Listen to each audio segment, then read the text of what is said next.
Enfants de tôlards. 6 épisodes consacrés à ceux à qui on colle injustement cette étiquette, ceux qui grandissent avec un parent en prison. Adèle, Rania, Arbia, Géraldine et Maxime livrent leur expérience douloureuse des parloirs. Le parloir, vraiment, en tout cas celui des Baumettes que j'ai connu à l'époque, c'était l'endroit, c'était dégueulasse, ça sentait pas bon, c'était tout exigu. À aucun moment, en rien, ça ne constituait un bon moment, un moment où je pouvais me sentir à l'aise dans cet espace-là. Je m'appelle Géraldine, j'ai 41 ans.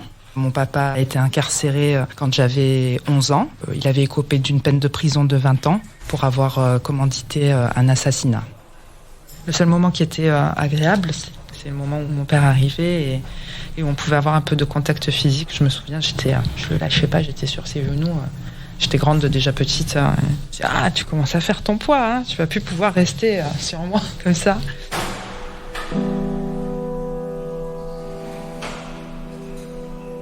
Mais l'angoisse, l'anxiété, à partir du moment de toute façon où on arrivait devant la porte d'entrée et jusqu'au moment où on en ressortait et qu'on respirait de nouveau l'air libre, la salle d'attente même du parloir, c'était hyper glauque. Un enfant peut pas, enfin en tout cas dans ce que j'ai connu moi à l'époque des parloirs, un enfant ne peut pas se sentir à l'aise là-dedans. C'est clairement un endroit qui n'est pas fait pour les enfants. C'est quelque chose qui a marqué mon enfance très très très fort. Je savais même pas que c'était un parloir. Parce que c'était la première fois que j'y allais et je connaissais pas encore c'est quoi, ça ressemble quoi. Parce que j'avais 6 ans et je connaissais rien encore. Je m'appelle Adèle, j'ai 9 ans, mon papa est en prison et ma maman était en prison pendant 8 mois. Quand on est au parloir, quand on est devant, on attend qu'ils nous appellent. Après on rentre, après on fait la queue et après on donne la carte d'identité, le livret de famille. Et après il sort une enveloppe où il y a tous les gens qui sont inscrits.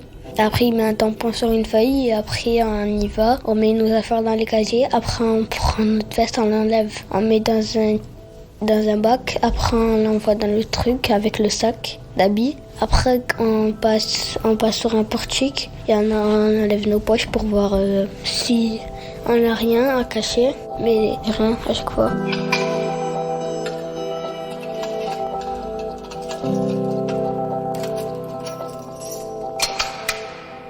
Après, nous, on va où il y a le tapis roulant et après, on va chercher nos affaires. On va s'asseoir sur des bancs et on attend que les policiers ils vont ouvrir la porte. Et après, il y a une salle d'attente, mais c'est pas une salle d'attente. On pose les sacs, on prend une feuille, on écrit qu'est-ce qu'il y a dans le sac. On dépose la feuille et le sac et après, on y va s'asseoir. Et après, les policiers ils nous appellent par le nom de famille. Après, ils disent, par exemple, 31. Après, nous, on y va dans le box qu'ils nous ont appelés. Et après, notre papa, il arrive et après, on y va, on parle avec lui. Tout d'abord, il nous embrasse quand on est arrivé. Il embrasse ma mère, moi et mes frères et sœurs. Il nous dit ça va et tout, on part jusqu'à la fin. Et jusqu'à la fin, il nous refait un bisou, il nous dit au revoir. Et après, il y va et nous, on y va. C'est mieux que rien.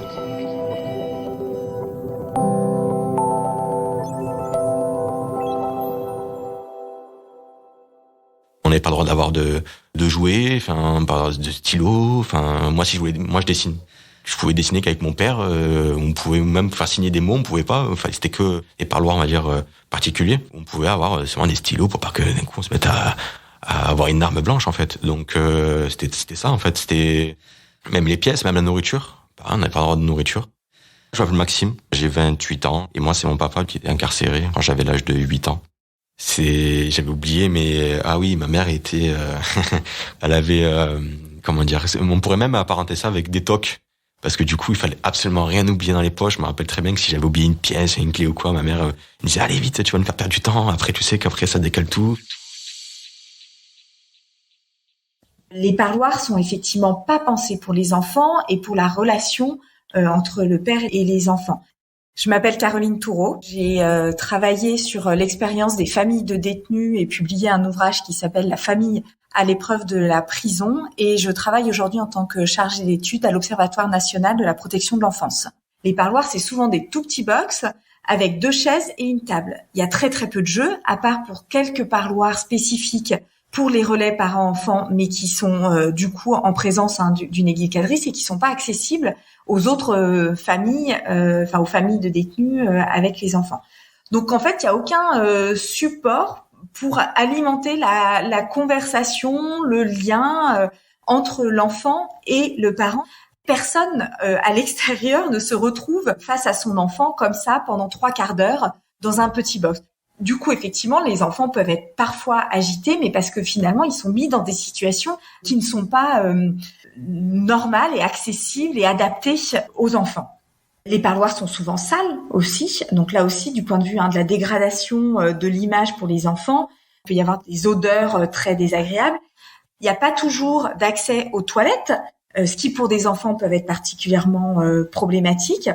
Il n'y a pas toujours de possibilité de boire. Les conditions sont très peu pensées. Alors ça a évolué un peu au cours du temps, notamment par des mobilisations d'associations d'accueil des familles de détenus qui ont porté la parole des enfants, notamment la nécessité qu'il y ait un accès aux toilettes, qu'il y ait un accès à un point d'eau pour les enfants. Mais il y a encore beaucoup de chemin à faire pour que les conditions de parloir soient adaptées à la situation des enfants et puis puissent permettre de construire un lien et un échange avec leur père quand ils se retrouvent en face à face. Et puis quand l'enfant est au parloir, il est aussi confronté à quelque chose de spécifique. C'est une superposition de liens dans un espace très réduit et dans une temporalité très contrainte. Quand l'enfant retrouve son père, il a aussi sa maman qui retrouve son compagnon. Puis l'enfant, on parle d'un enfant depuis tout à l'heure, mais ça peut être plusieurs enfants. Parfois, c'est 2 ou 3 enfants qui se retrouvent en même temps dans des petits box, en même temps avec leur maman. Et donc, ça crée nécessairement une effervescence et une excitation particulière qui ne permettent pas, là encore, la construction d'une vraie relation et d'un vrai lien et des vrais échanges avec le père ou la mère pendant ce temps de parloir. Je pense que de toute façon, il faut pas rêver, quoi. Qu'est-ce qu'on peut maintenir comme lien dans un parloir d'une demi-heure avec plusieurs personnes, quand on sait en plus par rapport aux enfants qu'il peut y avoir des enjeux où les adultes justement à un moment régulent la parole, où il peut y avoir du tabou. De fait, la relation directe, personnelle, elle se brise. On peut pas. Il y a plus de moment d'intimité, il y a plus. Et une demi-heure, c'est trop court. On a à peine le temps de déjà de se dire bonjour que c'est déjà la fin et de se dire deux, trois banalités. Parce qu'en plus, vu le contexte, pour pouvoir délayer la parole, on peut pas comme ça tout de suite commencer, quoi. Il faut un peu pouvoir sentir et les uns et les autres dans chacun quoi est d'une semaine sur l'autre. C'est sûr que c'est un gros point noir pour pouvoir tenter en tout cas de sauvegarder, de pas trop abîmer, parce que la relation de toute façon elle s'abîme forcément, ça c'est sûr. La relation elle souffre de l'absence. Pour un enfant, ce qui compte c'est le présent, c'est le quotidien. Et donc là on est forcément sur quelque chose de fragmenté, donc qui comme ça un peu en l'air, qui se rattache à rien.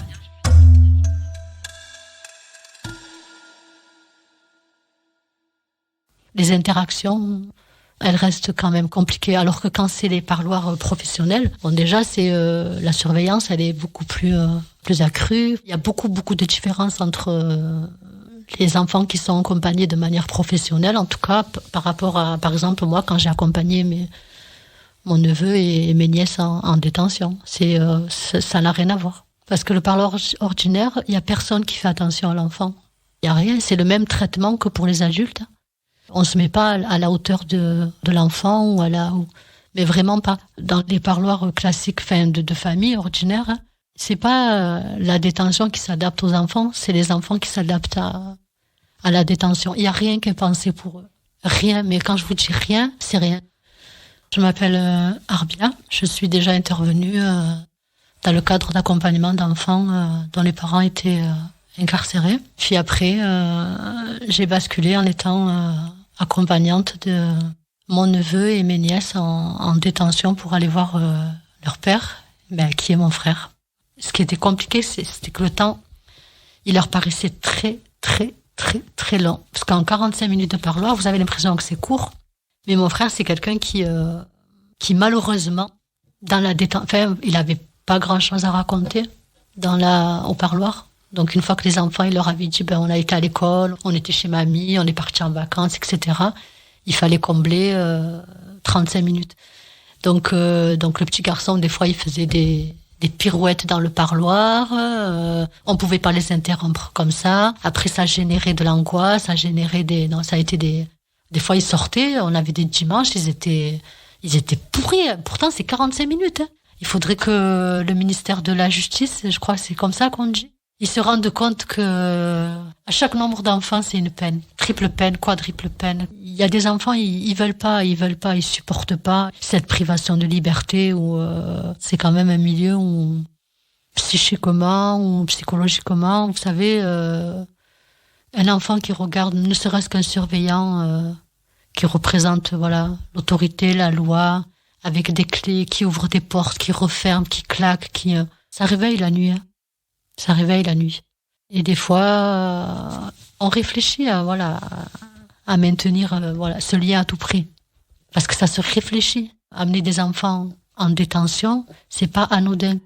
Quand vous passez la première porte, et que cette première porte, elle se ferme, vous êtes déjà dans un autre monde, par déjà les bruits, par toutes ces tenues par tout ce nombre de surveillants, par toute cette multitude de portes, ces couloirs qu'il faut traverser, des hurlements, on les entend au loin.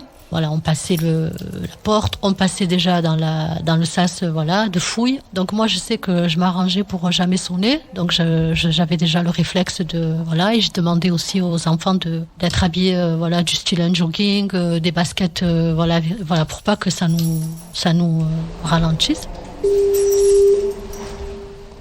Une fois j'ai été fouillée. J'avais rien sur moi. C'était un surveillant, il voulait me fouiller. Ma mère elle était dehors à ce moment-là. Et ma mère, elle a pété un plomb, elle voulait pas, elle a dit, comment ça, un homme, il y a personne qui touche ma fille. Je veux pas que ma fille, elle se fasse fouiller, elle a rien sur elle. Après, il y a une surveillante, elle est venue, elle m'avait fouillée, et elle avait vu que j'avais rien sur moi, et ma mère, elle a fait tout ça pour ça et tout ça, elle était énervée. J'étais énervée ce jour-là parce que je savais que j'avais rien. Je m'appelle Rania, j'ai 13 ans, j'ai 7 frères et sœurs. Ma mère a été incarcérée pendant 8 mois, et mon père est incarcéré depuis 3 ans. Et vu que je suis asthmatique, du coup, je prends ma ventoline avec moi. Et les surveillants, tout le temps, ils me disaient « Tu prends pas ça, alors que des fois, quand je montais les escaliers, je faisais des crises d'asthme et ça m'énervait. Et du coup, je faisais des crises d'asthme et je devais attendre la fin du parloir pour prendre ma ventoline.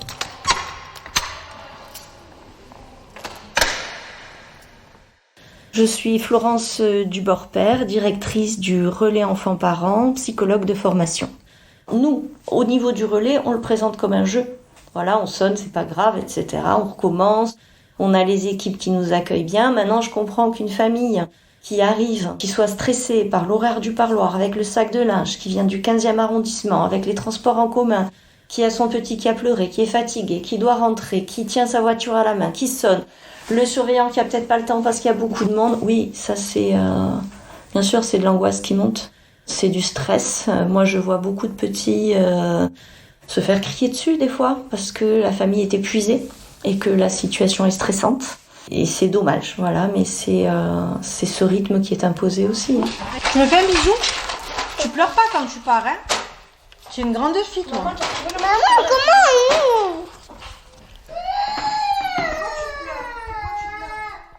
Déjà, aller au parloir, se rendre jusqu'au parloir, c'est une véritable épreuve pour les enfants. Les prisons sont très mal desservies, sont souvent éloignées des centres-villes, ce qui fait que parfois l'enfant est obligé de se lever très tôt, de prendre le train, puis un bus, puis de finir à pied, etc. Et il arrive aux portes des prisons déjà fatigué, éprouvé. Donc rien que déjà de se rendre au parloir, c'est très éprouvant pour les enfants.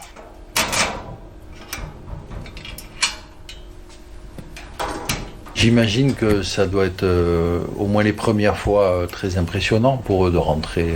Ça l'est déjà pour nous. Je m'appelle Philippe Dufour. J'ai exercé comme surveillant pendant 10 ans et comme gradé pendant 16 ans. Je suis responsable du quartier femmes et mineurs, mineureux. Quand on rentre pour la première fois dans un établissement pénitentiaire, c'est un univers clos, c'est comme rentrer dans un sous-marin ou dans une mine, ou ça peut être oppressant, impressionnant. Il y a les bruits spécifiques, des clés, des grilles. Accueillir des gens extérieurs à l'intérieur d'un milieu comme celui-là, avec ses règles de sécurité strictes, voilà, c'est le propre de la pénitentiaire, quoi, c'est notre boulot. Après, la gestion des enfants au niveau des parloirs, à ma connaissance, c'est pas un truc avec lequel les personnes pénitentiaires sont forcément très à l'aise. Bon, la séparation, par exemple, le gosse qui s'accroche à son parent, bon, c'est les familles qui gèrent, mais voilà, parfois, il y a des réalités horaires, les tours de parloir se succèdent, donc j'imagine que mes collègues ont des situations délicates à gérer, parfois. Je me rappelle certains agents pénitentiaires où ils étaient drôles. Je me rappelle quand on était à Draguignan, un qui était drôle et qui avait des bonbons tout le temps. Et c'est bête, hein, mais ça change tout. On arrive déjà dans le parloir avec le sourire, c'est communicatif. Et de suite, on parle des choses plus positives et mon père, il va remonter avec le sourire, forcément. Donc au moins mettre un peu de gaieté, quoi, un peu d'humanité. Un peu d'humanité, justement, pour ces personnes-là qui sortent de leur zone de confort, qui font énormément de sacrifices. Comme j'ai déjà rencontré des familles qui venaient, par exemple, de Martinique ou de Guadeloupe, qui prenaient le billet d'avion et qui arrivent fatigués, et si elles arrivent avec 5 minutes de retard, je comprends, ouais, il fallait se présenter il y a 5 minutes avec sa carte d'identité pour être enregistré sur le parloir. Mais monsieur, quand même, je viens de faire 7 heures d'avion, c'est compliqué, enfin voilà, il y a le côté administratif aussi, mais il faut pas oublier le côté humain. Surtout que c'est injuste, enfin je veux dire, ça ne me concerne pas, vraiment ça ne me concerne pas. Là, pour le coup, on peut pas dire oui, mais bon, vous l'avez un peu cherché. Non, nous, on n'a rien demandé, on a vraiment rien demandé, donc cool. Il y a des efforts à faire. C'est sur la communication avec la famille. C'est sur le fait de préparer la famille peut-être un petit peu. Préparer dans le sens psychologique, au niveau aussi du lieu d'accueil. Alors il y a beaucoup de bénévoles, mais c'est du bénévolat. C'est une aide en plus. Donc déjà de base, il devrait y avoir en fait quelque chose qui accompagne, déjà pris en compte, qui devrait déjà être pris en compte par la prison, déjà elle-même. Une structure qui devait être intégrée complètement dans la prison.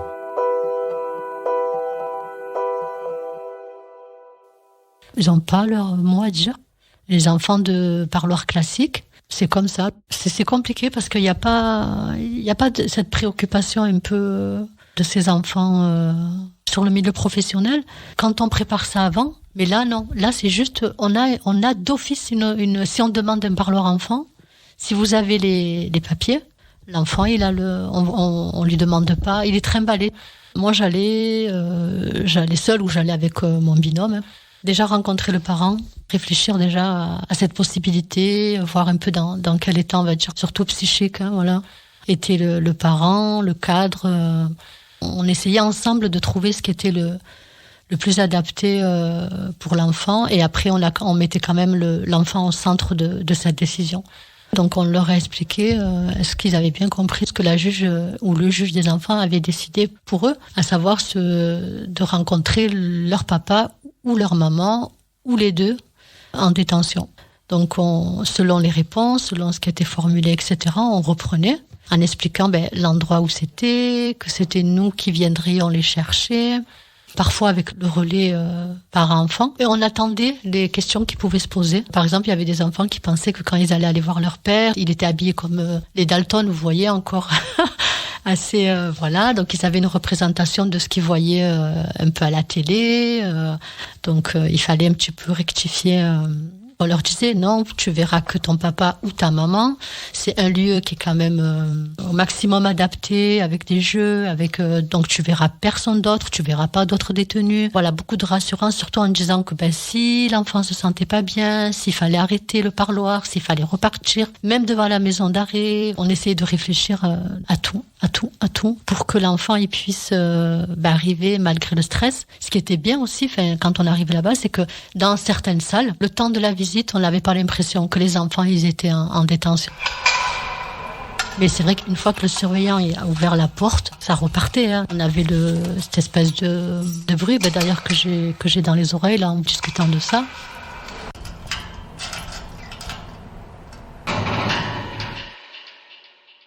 On parle de l'intérêt supérieur de l'enfant, mais les conditions qui sont faites pour le maintien de la relation, qui est une obligation, ne sont pas du tout à la hauteur de ce qu'on pourrait attendre. Je suis Gérard Benoît, président de l'UFRAMA. Il faut avoir à l'esprit que actuellement, quand un enfant vient avec le parent qui a la garde visiter son parent détenu, à quoi a-t-il droit ? Il a droit, s'il a moins de 5 ou 6 ans, de venir avec son doudou. Ça a été accordé uniquement, je crois, en 2012. Il a le droit de venir avec un dessin et son parent a le droit de venir avec un biberon et une bouteille d'eau et une couche. Dans l'essentiel des établissements, l'enfant vient au parloir. Et un parloir, comme son nom l'indique, c'est fait pour parler. La Convention internationale des droits de l'enfant garantit à l'enfant, à tout enfant, le droit d'entretenir régulièrement des relations personnelles et des contacts réguliers avec ses deux parents. Je voudrais m'appuyer sur des recommandations du Comité des ministres du Conseil de l'Europe. Ces recommandations disposent d'un long préambule qui dit que l'incarcération doit être au maximum évitée lorsque le justiciable est en position d'exercer sa parentalité. Donc, a priori, tenter à tout prix d'éviter l'incarcération, et je dirais en particulier dans les familles monoparentales. Le comité des ministres dit, lorsque l'incarcération ne peut pas être évitée, il faut atténuer les effets négatifs évitables de la détention du parent sur les enfants et sur la compétence parentale afin de protéger le développement de l'enfant. Et il y a 2 recommandations parmi les 56 qu'ils ont émises qui me paraissent particulièrement importantes. Le premier, c'est un espace dédié aux enfants doit être prévu dans les salles d'attente et les établissements, les parloirs des établissements pénitentiaires, avec par exemple des chauffe-biberons, des tables à langer, des jouets, des livres, du matériel de dessin, où les enfants peuvent se sentir en sécurité, bienvenus et respectés. Là, je crois qu'il nous reste en France un trajet conséquent à faire. Et le deuxième point, c'est les visites en prison doivent se dérouler dans un cadre propice au jeu et à l'interaction avec le parent. Il faudrait également envisager d'autoriser les visites dans des lieux proches de l'établissement pénitentiaire, de manière à favoriser et à maintenir les liens parent-enfant dans un cadre le plus normal possible. Je pense à une situation d'une personne détenue que je rencontrais et qui disait « Mes parents souhaitent venir souvent et de m'accompagner mon enfant ». Il s'agissait d'un enfant qui commençait tout juste à marcher, qui devait avoir environ 18 mois. Il avait dit « Il n'est pas question que je le voie une fois par semaine parce que être confiné dans 4 mètres carrés de parloir vitré, c'est pour mon enfant une torture. J'ai le sentiment que c'est une torture. » Alors, ponctuellement, il y a des initiatives qui sont prises concernant plutôt des fêtes de Noël entre parents détenus et enfants, souvent sous l'égide d'une association. J'ai vu également en détention, quelquefois, des rencontres sur un terrain de sport qui est l'occasion, effectivement, de jouer, de vivre une expérience avec son parent.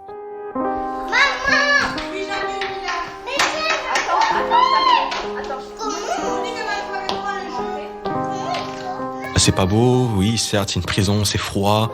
Ils sont pas là en vacances, mais c'est eux qui sont pas là en vacances, c'est eux qui ont fait leurs bêtises. Nous, on est là par compassion, on est là par amour, on est là par soutien. On n'a pas à être confronté à des odeurs d'urine, avoir des rats. Enfin, moi, j'ai rien fait à la société pour me trouver dans ça, quoi. Je veux dire, j'ai pas à subir ça. Enfin, nous, on doit rien à personne. Je veux dire, on est juste là parce que, avec tout l'altruisme et tout l'amour qu'on peut avoir à ce moment-là, on est là. Après, j'imagine que oui, nos infrastructures, ce serait compliqué de tout remettre, mais au moins la communication, au moins de l'empathie. On déshumanise beaucoup la famille, dans le sens où on voit simplement des accompagnants. Mais bon, c'est des humains, je veux dire, qui n'ont pas mérité d'être confrontés à ça. Donc ça aussi, l'écoute, l'entraide, la solidarité, c'est des valeurs qui devraient être mises un peu plus en avant. Et je pense qu'ils ne coûtent pas plus cher que ça. Et même si on parle d'un coup de peinture, 3 jouets et un peu de déco... Je veux dire, c'est un côté du mur. On pourrait mettre au moins de la peinture de ce côté du mur, j'allais dire, si je peux faire une métaphore, quoi. Je pense qu'on pourrait largement mieux faire. On peut punir une personne et avoir aussi une manière collatérale, je veux dire, une punition pour la famille, pour nous, mais Si on prend même pas en compte le fait qu'on peut faire mieux, c'est pour moi encore pire qu'une punition. Déjà, on les punit, mais en plus, on les met de côté, on les laisse à l'abandon, quoi. Et c'est là où c'est encore plus grave.